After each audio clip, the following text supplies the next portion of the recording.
وصفة اليوم جزائرية 100%. طاجين الزيتون على الطريقة التقليدية الأصيلة، يجي مجمر وبنين وثقيل ما نحكي لكمش، مع سر اللون الأخضر تاعه وسر المرقة الخاطرة تاعه. صلوا معايا على الحبيب المصطفى.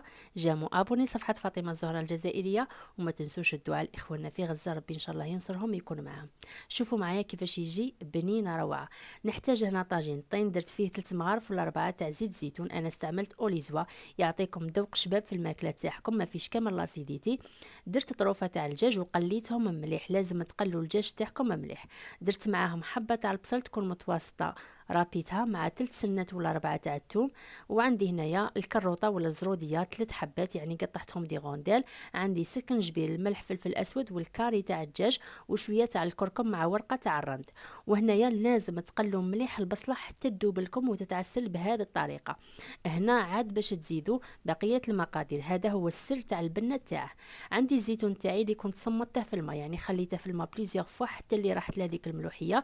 شويه تاع المعدنوس، ومرقت بزوج كيسان تاع الماء يكون حامي يعني ما يكونش بارد الماء، باش ما نحبسوش لا كويسون تاع الدجاج تاعنا، وتاني باش الطاجين يعني ما يطردقناش. خليتها على نار قليله مده 20 دقيقه حتى ل 35 دقيقه. بعد ما طاب لي هذاك اللحم درته يحمر في الكوشه مع شويه تاع المارغرين والزيتون، خلوه يتجمر حتى يتعسل لكم. واذا كان حبيتوا فيه المرقه كيما هكا خلوه.